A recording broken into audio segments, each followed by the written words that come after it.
பாருங்க ஃப்ரெண்ட், கடுகு தாளிச்சிக்கிட்டு இருக்கேன். கடுகு, இஞ்சி பூண்டு பேஸ்ட்டு எல்லாத்தையும் தாளிச்சிக்கிட்டு இருக்கேன்.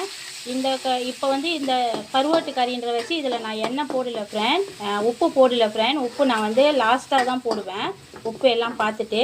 இப்போ எண்ணெயில் தாளிச்சிக்கிட்டு இருக்கேன். இஞ்சி பூண்டு பேஸ்ட்டு, அப்புறம் கடுகு, வெந்தயம் எல்லாத்தையும் போட்டு நல்லா தாளிச்சிக்கிட்டு இருக்கேன் ஃப்ரெண்ட். நல்லா தாளித்து வரட்டும். இந்த தாளித்து வர நேரத்தில் நான் என்ன செய்கிறேன்னா, பெருங்காயத்தூள், ஒரு ஸ்பூன் பெருங்காயத்தூள் போடுறேன் ஃப்ரெண்ட். ஏன்னா அதில் வந்து நான் வந்து கிழங்கும் அந்த கச்சானம் போடுற வச்சு பெருங்காயத்தூள் கண்டிப்பாக போட்டாகணும். பெருங்காயத்தூள் போட்டு தாளித்தானே எப்பயும் போல் தான் ஃப்ரெண்ட். இஞ்சி வெங்காயம், பூண்டு, அப்புறம் கருப்பிலை, இதை மூணையும் ஒன்றா போட்டுக்கிறேன். ஒன்றா போட்டு நல்லா தாளித்து விட்டுடுறேன். கிண்டி விட்டுட்டு கொஞ்ச நேரம் வெயிட் பண்ணுவேன் அந்த பச்சை வாசம் போகிற வரைக்கும். ஃப்ரெண்ட், நான் வந்து எதுக்குமே அளவு சொல்லலை. ஏன் அளவு சொல்லலைன்னா, நார்மலாக நம்ம எப்பயும் சமைக்கிற மாரி நான் சமைக்கிறேன்.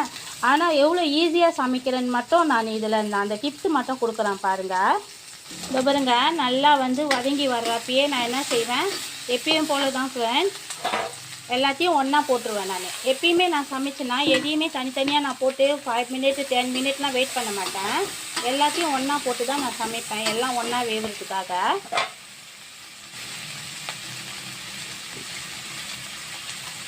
இப்போ இது நெத்திலியும் கருவோடையும் நான் போட்டுட்டேன். அது கூடயே நான் இப்போ என்ன செய்கிறேன்னா, இந்த காய்கறிலாம் வெட்டி வச்சுருந்தேன்னா இதையும் நான் போட்டுடுறேன் ஃப்ரெண்ட். எல்லாத்தையும் போட்டுட்டு கொஞ்சம் நேரம் நல்லா வதக்கி விடுங்க. பாருங்க, நான் மஞ்சள்தூள் போடுறதுக்கு மறந்துட்டேன். எப்பயுமே மஞ்சள்தூள் வந்து எண்ணெயிலே போட்டு வதக்கும் போதே எண்ணெயில் போட்டுருந்தேன். நான் இப்போ தான் போட்டிருக்கேன். மஞ்சள்தூள் போட்டு நல்லா வேக விடுவோம். அந்த காய்கறி எல்லாம் இது கூட சேர்ந்து நல்லா வெந்து வரட்டும் ஃப்ரெண்ட். அது வரைக்கும் வெயிட் பண்ணுவோம். இந்தமாரி பாதி வெந்துக்கிட்டு இருக்கும் போது நான் என்ன செய்கிறேன்னா, இது கூடயே இந்த கச்சானியும் உருளைக்கிழங்கையும், வேக வச்ச கச்சானியும் உருளைக்கிழங்கையும் நான் அது கூடயே போட்டுடுறேன். அது கூடயே போட்டுட்டு இன்னும் 2 வாட்டி கலரிட்டு நல்லா அடுப்பு கொஞ்ச நேரம் வேக வைக்கலாம். அது கூடயே இப்போ இன்னும் கொஞ்சம் நேரத்தில் நான் என்ன செய்ய போகிறேன்னா, மிளகா சாந்தியும் நான் ஊற்றிடுவேன். இது கூடயே இப்போ எல்லாத்தையும் ஒன்றா சேர்த்து ஊற்றிட்டு நம்ம என்ன செய்வோம், கொஞ்சம் நேரம் வேக வைப்போம். கொஞ்சம் நேரம் வேக வச்சுருவோம் ஃப்ரெண்ட். இதிலே நான் மிளகா சாந்தியும் ஊற்றிட்டேன். பாருங்கள் ஃப்ரெண்ட், காய்கறிலாம் நல்லா வெந்து வந்துருச்சு. கருவாட்டு கறி, நெத்திலி கருவாட்டு கறி நல்லா வெந்து வந்துருச்சு.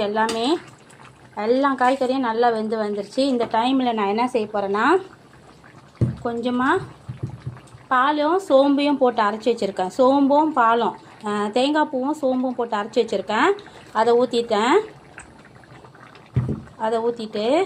அதை ஊற்றிட்டு கருப்பிலையும் கொத்தமல்லியும் கொஞ்சம் வச்சுருக்கேன்.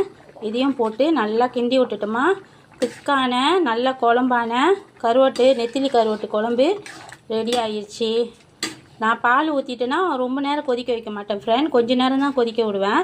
கொஞ்சம் நேரம் கொதிச்சானே அவங்கள வந்து நிப்பாட்டிடுவேன். வெந்துட்டானே பால் லேசாக வெந்தானே நிப்பாட்டிடுவேன். பாருங்கள் ஃப்ரெண்ட், வாங்க சாப்பிட்லாம். இன்றைக்கி எங்கள் வீட்டில் சூப்பரான கருவாட்டு குழம்பு ஆக்கியிருக்கேன், நெத்திலி கருவாட்டு குழம்பு. இந்த வீடியோவில் ஏதாவது தவறு இருந்துச்சுன்னா மன்னிச்சிடுங்க. ஷேர் பண்ணுங்கள், சப்ஸ்கிரைப் பண்ணுங்கள், லைக் பண்ணுங்கள், எல்லாருக்கும் ஷேர் பண்ணி விடுங்க. ரொம்ப நன்றி ஃப்ரெண்ட். எனக்கு ஒவ்வொரு நாளும் நீங்கள் எனக்கு சப்போர்ட் பண்ணுறதுக்காக ரொம்ப நன்றி.